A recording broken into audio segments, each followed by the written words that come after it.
الحمد للہ رب العالمین والعاقبۃ للمتقین والصلاة والسلام علی سید المرسلین اما بعد فاعوذ باللہ من الشیطان الرجیم بسم اللہ الرحمن الرحیم۔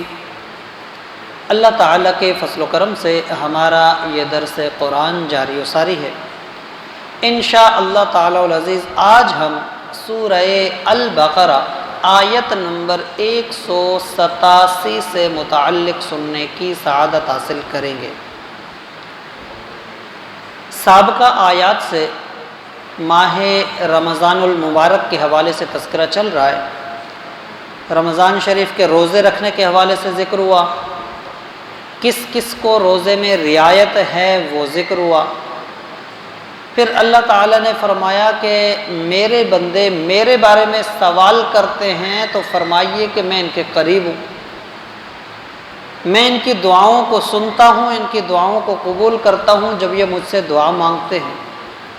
یہ ساری چیزیں ذکر کرنے کے بعد فرمایا احل لکم لیلۃ الصیام الرفث الی نسائکم۔ جیسے کچھ آیتیں پہلے بھی ذکر ہو چکا کہ ابتدائے اسلام میں کچھ چیزیں پابند تھیں، کچھ پابندیاں تھیں بعد میں ختم ہو گئیں، کچھ چیزیں پہلے پابندیاں نہیں تھیں بعد میں لگ گئی۔ روزہ ایک تھا، پھر تین ہوئے، پھر ایک مہینے کے مرضی کے روزے ہوئے، پھر اس کے بعد پابندی ہو گئی۔